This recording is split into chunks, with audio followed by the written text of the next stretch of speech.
जंतर मंतर पर छात्रों का विरोध प्रदर्शन तो खत्म हो गया है, लेकिन इस प्रदर्शन के बाद एक नया विवाद जन्मा है। विवाद पुलिस या कार्रवाई पर, विवाद पुलिस या लाठीचार्ज पर, विवाद पैलेट गन के इस्तेमाल पर। ये चर्चा सदन से लेकर देश की सर्वोच्च न्यायालय में अभी जारी है। सर्वोच्च न्यायालय का कहना है कि अगर कोई शांतिपूर्ण ढंग से कोई प्रदर्शन हो रहा है, तो इसका मतलब ये नहीं उसको रोकने के लिए पुलिस जो है बल का प्रयोग करे। विवाद छिड़ रहा है, पक्ष और विपक्ष अपने-अपने तर्क दे रहे हैं। हम इस पूरे प्रक्रिया को और इसके क्या प्रावधान है, क्या अधिकार मिले हैं पुलिस को इस तरह के प्रदर्शन को शांतिपूर्ण बनाए रखने के लिए, इन तमाम चीज़ों को अच्छे से जानने के लिए हमने सोचा कि अधिवक्ता से बात करें, उनसे बेहतर कौन बता पाएगा। हमारे साथ हाई कोर्ट के वकील सिद्धार्थ सिंह हैं इस वक़्त, और हम इनसे बातचीत करेंगे और समझने की कोशिश करेंगे और आपको समझाने की कोशिश करेंगे कि आखिरकार राइट टू प्रोटेस्ट क्या अधिकार देता है प्रदर्शनकारियों को। इसके साथ ही ये भी समझने की कोशिश करेंगे कि पुलिस जो प्रदर्शनकारी जब उग्र हो जाते हैं, उनको रोकने के लिए उनको क्या विशेष अधिकार मिले हैं। सर, सबसे पहले सवाल ये आता है कि इस तरह के अलग-अलग केसेस बार-बार लगातार आते रहे हैं। सुप्रीम कोर्ट अलग-अलग टिप्पणियाँ करती है, अलग तरह के आदेश देती है। इसको लेकर सुप्रीम कोर्ट क्या सोचती है? मतलब किस तरह इसकी इन मामलों की सुनवाई होती है? किस एस्पेक्ट को देखा जाता है इसमें? सबसे पहले तो आप ये समझिए कि ये आपके मौलिक अधिकार के अंदर है और मौलिक अधिकार की जो संरक्षक है वो हमारे सर्वोच्च न्यायालय है और उच्च न्यायालय है। सबसे पहले हर एक जो भी आपके नागरिक हैं उनको सरकार की हर एक नीतियों को क्रिटिसाइज़ करने का अधिकार है। ये आपके अनुच्छेद 19 का एक बहुत अभिन्न अंग है, जिसमें आपको मूवमेंट का, प्रोटेस्ट का राइट मिलता है। अब यहाँ पे चीज़ें आउट ऑफ द वे तब जाती हैं जब पुलिस को इन चीज़ों का एक हर एक देखिए आप एक चीज़ समझिए कि कोई भी अधिकार है एब्सोल्यूट नहीं है। संविधान ने हर एक चीज़ों के को दायरे में बांध के रखा है। इसलिए हम लोग कभी-कभी बोलते हैं संविधान एक लिविंग डॉक्यूमेंट है, जिसमें आपका वो हर एक दिन इवॉल्व हो रहा है। आपके पास प्रोटेस्ट का राइट है, हर एक नागरिक का है। हम आज सरकार अगर कुछ गलत नीतियाँ लेके आती हैं, तो बेशक हम उनको प्रोटेस्ट करेंगे। अब सरकार के पास ये चीज़ें होती हैं कि अगर आप उनको प्रोटेस्ट कर रहे हैं, तो वो संविधान के पेरिफेरल में एक चीज़ क्या है कि आपके सारे मौलिक अधिकार कुछ रिस्ट्रिक्शंस के सब्जेक्ट मैटर में है। वो सब्जेक्ट टू रीज़नेबल रिस्ट्रिक्शंस हम लोग बोलते हैं। ये 19 का ही पार्ट है। 19 का एक भाग आपको बोलता है कि आपके क्या अधिकार हैं। दूसरा भाग ये बोलता है कि आपके अधिकार कहाँ ख़त्म होते हैं। जैसे पब्लिक ऑर्डर है, मोरालिटी बोल सकते हैं, या सॉवरेनिटी, इंटीग्रिटी ऑफ नेशन, ठीक है। अगर प्रभुता ये सब चीज़ों पे अगर आता है, पब्लिक ऑर्डर है। जहाँ तक रही बात ऑनगोइंग अभी रीसेंट प्रोटेस्ट की, आप ये जानते हैं कि जिस जगह पे ये प्रोटेस्ट ऑर्गेनाइज़ हुआ, वो हाईली सेंसिटिव और सिक्योरिटी एरिया है। तो पुलिस को एक बहुत बड़ा एक अपने में एक एक रीज़न मिल गया उस चीज़ को कर्टेल करने के लिए, ठीक है। तो ऐसा नहीं है कि हमारे पास प्रोटेस्ट का राइट नहीं है और इनका राइट है, और पुलिस इन सब चीज़ों को रीजनेबल रिस्ट्रिक्शंस क्लॉजेस को गलत तरीके से यूज़ करती हैं। ये एडमिटेड फैक्ट है, ये पहले भी हो चुका है। हमने अन्ना हज़ारे मूवमेंट में भी ये चीज़ें देखी कि कैसे लोगों पर लाठियाँ बरसाई गईं, कैसे लोगों को मारा पीटा गया। और देखिए इसमें 2 पहलू हो सकते हैं कि कुछ गलतियाँ उधर साइड से भी या इधर साइड, इस पे हम नहीं जा सकते। रीज़न ये है कि अभी तक पूरी इंक्वायरी नहीं हुई है। बट हाँ, बलपूर्वक प्रयोग जो किया गया किसी भी चीज़ का, वो गलत है। सर, एक बहुत थिन लाइन होती है प्रदर्शन, राइट टू प्रोटेस्ट और पुलिस को मिले विशेषाधिकार के बीच में।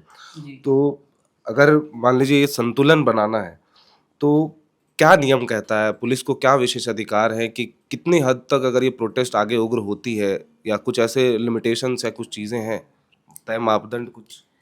प्रोटेस्ट जब भी होती है, जब भी प्रोटेस्ट उग्र हो जाती हैं, तो पुलिस के पास एक सबसे मुख्य आधार ये होता है कि मैं पब्लिक ऑर्डर को मेंटेन कर रहा था। अब ये पब्लिक ऑर्डर और मोरालिटी एक बहुत बड़ा एरिया है और ये ग्रे एरिया भी है। अब जैसे 10 लोग प्रोटेस्ट कर रहे हैं और आप 40 लोग रास्ते में चल रहे हो, तो पुलिस इस चीज़ का बहाना बनाएँगी कि हम 40 लोगों को बचाने के लिए हम उन लोगों को रोकें, ठीक है? आपके पास भी अधिकार है, उनके पास भी अधिकार है, दोनों के अधिकार हैं। तो पुलिस इस चीज़ का एक बहाना बनाएँगे कि हम उनको बैलेंस कर रहे थे, इसलिए हम इन प्रोटेस्टर्स को रोक रहे थे। मगर किसी भी टाइम में भी, अभी भी आप अब देखे होंगे जो रामलीला मैदान में हुआ था, उसमें एक केस हुआ था, मैं उसका ज़िक्र करना चाहूँगा। रामलीला मैदान वर्सेस होम सेक्रेटरी का एक केस था सुप्रीम कोर्ट का, जिसमें सुप्रीम कोर्ट ने कहा कि रीज़नेबल रिस्ट्रिक्शंस हैं, आपके मौलिक अधिकारों को के ऊपर एक रीज़नेबल रिस्ट्रिक्शंस है। मगर पुलिस ब्रुटैलिटी पर सुप्रीम कोर्ट ने ये कहा था कि हर एक एक्शन प्रोपोर्शनेट होना चाहिए। पुलिस इलेजिटिमेट फ़ोर्स किसी भी प्रोटेस्ट को रोकने के लिए नहीं कर सकती। उसका कारण ये है कि सिटीजन्स का ये राइट है कि वो किसी भी चीज़ को प्रोटेस्ट करें, एक्सेप्ट करें। अगर कोई गवर्नमेंट पॉलिसीज़ नहीं अच्छी लगती है तो उनको ओपनली क्रिटिसाइज़ करें।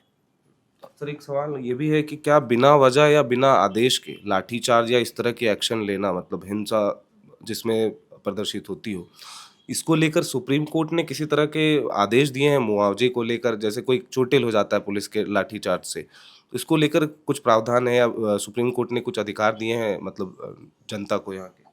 देखिए, ये पूरा सब्जेक्ट मैटर जो है वो इस चीज़ पे बेस्ड होगा कि जिस भी अ, जो सिटीज़न है उसको जो इंजरी हुई है, जो अफेक्टेड पर्सन है, क्या उसकी पार्टिसिपेशन क्या थी? क्योंकि सब ये जुडिशियल रिव्यू का पार्ट है।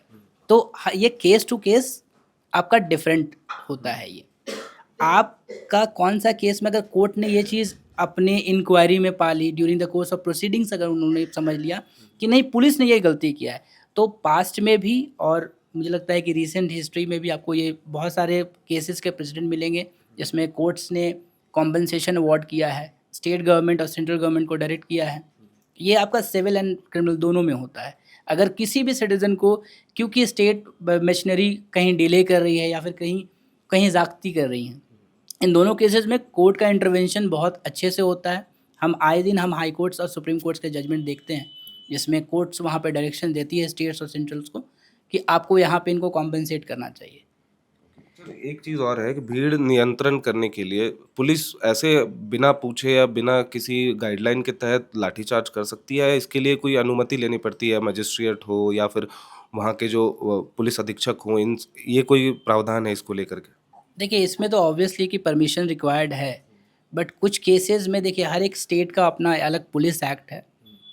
इसी कारण से हर एक पुलिस एक्ट या फिर हर एक प्रोविज़न्स अलग-अलग बोलता है। दिल्ली पुलिस एक्ट अपने से काम करता है, हर एक स्टेट में अलग-अलग पुलिस एक्ट है। इसलिए 27 तारीख को अगर आप अब जजमेंट देखोगे तो सुप्रीम कोर्ट का भी यही एक मानना था, क्योंकि हर एक पुलिस एक्ट आपको एक अलग तरह से ले जा रहा है एक ही जगह पे, और क्योंकि एक निष्कर्ष पे हम नहीं पहुँच पा रहे हैं। इसमें ये चीज़ सुप्रीम कोर्ट का ये कहना है कि आप एसओपी लेके आओ, प्रपोज़ करो कि एक यूनिफ़ॉर्म लॉ होना चाहिए।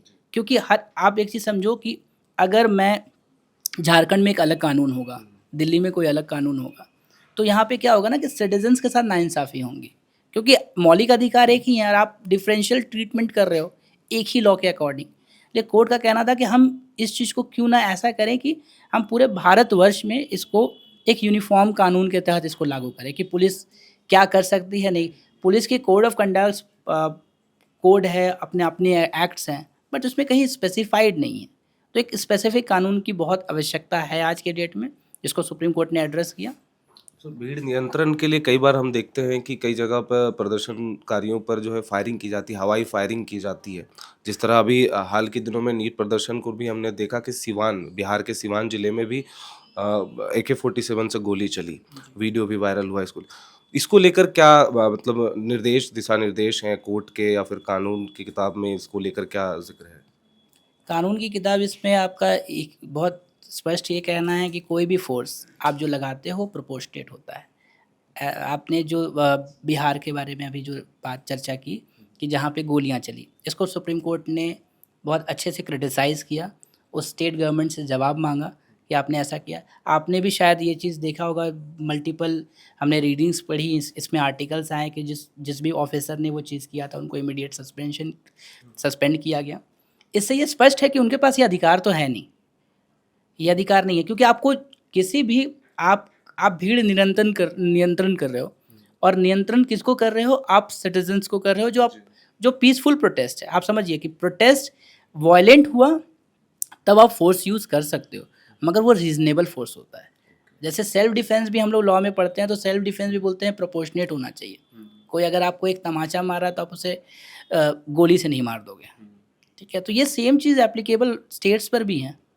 फिर और एक सवाल है कि जैसे पुलिस अधिकारी वो तो ऑन ड्यूटी हैं, उनको इसके लिए लीगल प्रोटेक्शन मिलता है कि अगर इस तरह की हिंसक झड़प हो जाती है प्रशासन पुलिस और प्रदर्शनकारियों के बीच में, तो उनको तो लीगल प्रोटेक्शन मिलता है। ऐसे में नागरिक क्या करेगा? मान के चलिए अगर किसी प्रदर्शनकारी पर लाठीचार्ज होता है या हमला मतलब पुलिस की तरफ से बल प्रयोग किया जाता है और वो ज़्यादा घायल हो जाता है, जैसे कि हमने दिल्ली केस में भी देखा, पैलेट गन से जो है एक छात्र की आंख में वो पैलेट गन के छर्रे चले गए थे, जिस वजह से वो आंख उसका अब पता नहीं कि वो आंख देख भी पाएगा या नहीं। ऐसे में ये आम नागरिक जो प्रदर्शनकारी है, छात्र हों या आम नागरिक किसी मुद्दे को लेकर प्रदर्शन कर रहे हैं, वो क्या रास्ता अपना सकते हैं? लीगली उनके लिए क्या रास्ता है? देखिए बहुत सारे प्रावधान हैं, मगर मेरे ही हिसाब से सबसे जो उत्तम प्रावधान आपके संविधान में निहित है वो है 226 और 32। 226 आपके मौलिक अधिकार के को इन्फोर्स करने के लिए हाई कोर्ट का दरवाज़ा बताता है, जो 5 रिट्स के बारे में बात चर्चा करता है, और यही यही पावर्स आपके सुप्रीम कोर्ट के पास वाइडर पावर्स 32 के अंदर है। तो किसी भी नागरिक जो इस तरह के हिंसक झड़प का या फिर पुलिस ब्रुटैलिटी का शिकार हुआ हो, वो अपने जो भी उनके राज्य के जो उच्च न्यायालय हैं उस पे 226 की याचिका दायर कर सकते हैं, और अपने लिए वो सारे प्रोटेक्शंस या फिर जो कॉन्स्टिट्यूशनल राइट्स हैं, कॉन्स्टिट्यूशनल प्रोटेक्शंस हैं जो संविधान ने दिया है, उसे जुडिशियली इन्फोर्स किया जा सकता है। सर लाठीचार्ज के दौरान क्योंकि ये आदेश सीनियर अफसर्स का रहता है, मजिस्ट्रेट्स का रहता है, तो जवाबदेही किसकी तय होती है, मजिस्ट्रेट की या फिर मतलब हम कहें कि अगर कोर्ट में हम जाते हैं, कोई आम नागरिक जाता है तो मजिस्ट्रियल जांच जो है वो बिठाया जाता है, तो क्या ये इससे न्याय मिलना संभव है या न्याय मिलता है कई मामलों में, या फिर एसआईटी और एफआईआर एक और रास्ता हो सकता है? जुडिशियल इंक्वायरी का एक बहुत बड़ा रोल होता है। आप किसी भी केस में आप देख लीजिए, और इसका मैं आपको बहुत एक अच्छा पुलिस ब्रुटैलिटी के रिगार्डिंग अगर मैं आपको किसी एक एग्जांपल दे सकूँ, तो आपको पता होगा भागलपुर का जो कांड हुआ था जिसमें एसिड अटैक्स वगैरह हुए थे, तो उसमें भी जुडिशियल इंक्वायरी ही बैठी थी, क्योंकि चीज़ें तो ऑलमोस्ट वहाँ पर नल हो गई थी, वो चीज़ दाबने की भी कोशिश की गई थी, मगर वहाँ पर फिर उस क्योंकि जुडिशियल इंटरवेंशन था, न्यायिक प्रक्रिया पर लोगों का भरोसा था, कोर्ट को भी लगा कि नहीं, क्योंकि ये मौलिक अधिकारों, आप चाहे एक्यूज्ड हों, चाहे आप एक नागरिक हों, आपके मौलिक अधिकार हैं, तो उसके उसकी रक्षा करने का दायित्व कोर्ट के पास हमेशा है, और आप उन कोर्ट्स में जाके अपने जो भी लोकल जुरिस्डिक्शन के जो हाई कोर्ट्स हैं, बिहार में पटना है, तो आप वहाँ जाके अपने राइट्स को इन्फोर्स कर सकते हैं और कोर्ट्स आपकी बात सुनती हैं। सर और एक बीएनएस की धारा 163 जो है वो मजिस्ट्रेट को विशेषाधिकार देती है ऐसे समय में जो है विशेषाधिकार का प्रयोग करने के लिए, ये क्या कहता है 163 जो धारा है? पब्लिक ऑर्डर को मेंटेन करने के लिए आप उस धारा को यूज़ किया जा सकता है, बट इसका मतलब ये नहीं है कि आप उसको मतलब अनप्रोपोर्शनेट फोर्स लगा के आप किसी को भी मार दोगे, चाहे आप मैजिस्ट्रेट हो या फिर कोई भी हो। बात यहाँ पे वैलिड रीजन की आती है हाँ, एट द एंड। इवन आप एक ही बात समझो, जो हमारी डेथ पेनल्टी भी है, जो हमारे क्रिमिनल लॉ का एक पार्ट है, उसमें भी डेथ पेनल्टी हर किसी को नहीं मिलती, और rarest of the rare case में फॉल होना चाहिए। मतलब ऐसा अपराध जो मतलब कभी ना हुआ हो, और वैसे अगर अपराध को, वैसे कृत्य को अगर मैं मतलब कैपिटल पनिशमेंट नहीं दिया जाए, तो समाज में एक बहुत गलत एक तरह का मैसेज जाएगा। सर एक मामला ये भी चल रहा है और जो अब याचिका करता है सुप्रीम कोर्ट में लाठीचार्ज के खिलाफ, जी। उन्होंने एक बात उठाई कि जो पुलिस अधिकारी वहाँ मौजूद थे लाठीचार्ज कर रहे थे, उनके नेम बैजेस जो है वो नहीं थे। हमने एक केस यहाँ पे है डीके बासु बनाम पश्चिम बंगाल राज्य 1997 का ये मामला है, जिसमें सर्वोच्च न्यायालय ने निर्देश दिया कि गिरफ्तारी करने वाले अधिकारियों को दिखाई देने वाला पहचान पत्र, नाम बैज पहनना अनिवार्य है। लेकिन दिल्ली में ऐसा नहीं दिखा, ऐसा आरोप भी लग रहा है, वीडियो में साक्ष्य भी हैं। इसको लेकर क्या सख्त निर्देश हैं कि नाम बैच और गिरफ्तारी को लेकर तमाम चीज़ें होती हैं, तो उस वक्त पुलिस कैसे रहनी चाहिए नाम बैच को लेकर? जिस केस का आपने उल्लेख किया डीके बसु, हम लोग इसे लैंडमार्क केस मानते हैं। इसमें आपका बहुत सारे सुप्रीम कोर्ट ने गाइडलाइंस प्रोवाइड की, क्योंकि ये पुलिस ब्रुटैलिटी के ऊपर ही पूरा केस बेस्ड था कि कैसे पुलिस वहाँ पे अरेस्ट करती है, कैसे वहाँ पे टॉर्चर करती है। इसमें अरेस्ट मेमो बनाने का प्रोविज़न है, मेडिकल ट्रीटमेंट एक्यूज़ को प्रोवाइड होना चाहिए, लीगल एड प्रोवाइड होना चाहिए। अगर आपको डिटेन किया जा रहा है, तो आपको मैजिस्ट्रेट के पास प्रेज़ेंट करना है उसको। उसकी आपको प्रॉपर्ली उसको प्रेज़ेंट करने मैजिस्ट्रेट के प्रेज़ेंट करने से पहले आपको उसका मेडिकल कराना है। आप जो ऑफ़िसर उनको अरेस्ट कर रहे हैं, उनका प्रॉपर्ली बैच होना चाहिए विद डिजिग्नेशन, उनके रिलेटिव्स को इन्फॉर्मेशन जानी चाहिए। ये डीके बसों में स्पेसिफिक गाइडलाइन है और हमने भी बहुत सारे न्यूज़ रिपोर्ट्स में हमने देखा और ये बहुत एपरेंट था कि जो भी उच्च अधिकारी थे वहाँ पर जो उस समय मौजूद थे या फिर जिनकी भी ये गलती है, ठीक है, क्योंकि वो तो सरासर मैं कह सकता हूँ कि इलीगल है, ठीक है, कॉन्स्टिट्यूशनली वैलिड तो है नहीं, क्योंकि आप अगर आप गलत नहीं कर रहे हो तो आपको कॉन्स्टिट्यूशनल लिमिट में या फिर जो भी आपको डायरेक्शंस हैं with in the law embed जिसको हम लोग बोल सकते हैं, उसके अंदर रह के करना था। आपका बैच हटा देना और उसके बाद प्रोटेस्टर्स पे लाठी चार्ज करना, यह साफ दर्शाता है कि आपकी मंशा क्या है। एक और अंतिम सवाल मैं लूँगा कि नियम और ज़मीन स्तर पर जो इसका हम कहें कि इम्प्लीमेंटेशन है और पुलिस की जिस तरह की एक्शन है, जी, इसको लेकर क्या कोई सख्त कानून या किसी तरह का कोई प्रावधान होना चाहिए कानून में कि इस तरह अगर हो, एक लिमिट तय हो, चाहे वो प्रदर्शनकारियों के लिए हो, चाहे वो पुलिस के पदाधिकारियों के लिए, कोई एक लिमिट तय होनी चाहिए। आपको क्या लगता है? जो 27 तारीख को भी सुप्रीम कोर्ट ने एसओपी के बारे में बोला, ये इससे तो बहुत स्पष्ट है कि वो कोर्ट्स भी ये चीज़ मानती हैं कि एक दिशा निर्देश होने चाहिए। हम लोगों ने अपनी कानून की किताबें हम लोगों ने पढ़ रहे थे तो हमारे एक प्रोफेसर्स ने हमें कहा था कि 2 तरह के कानून होते हैं, एक जो हम लोग लिखते हैं और एक एप्लीकेबल जो होता है। लिखे हुए कानून बहुत सारे हो सकते हैं बट उनका एप्लीकेशन जो है वो मायने रखता है।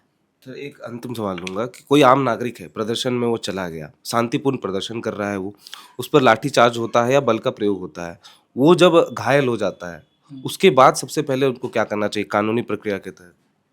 अगर वो घायल हो गया तो उसको इमीडिएटली अपने सबसे पहले तो एक वहाँ पे अपना जो नियरेस्ट आपका जो गवर्नमेंट हॉस्पिटल है वहाँ पे अपना वो मेडिकल कराएं, क्योंकि वो सबसे पहला चीज़ है कि उनको अपने प्राइवेट में ये मतलब गवर्नमेंट ज़्यादा ऑथेंटिक है? एडवाइजेबल कि वहाँ पे कराया जाए क्योंकि उनकी क्रेडिबिलिटी अच्छी होती है, ठीक है।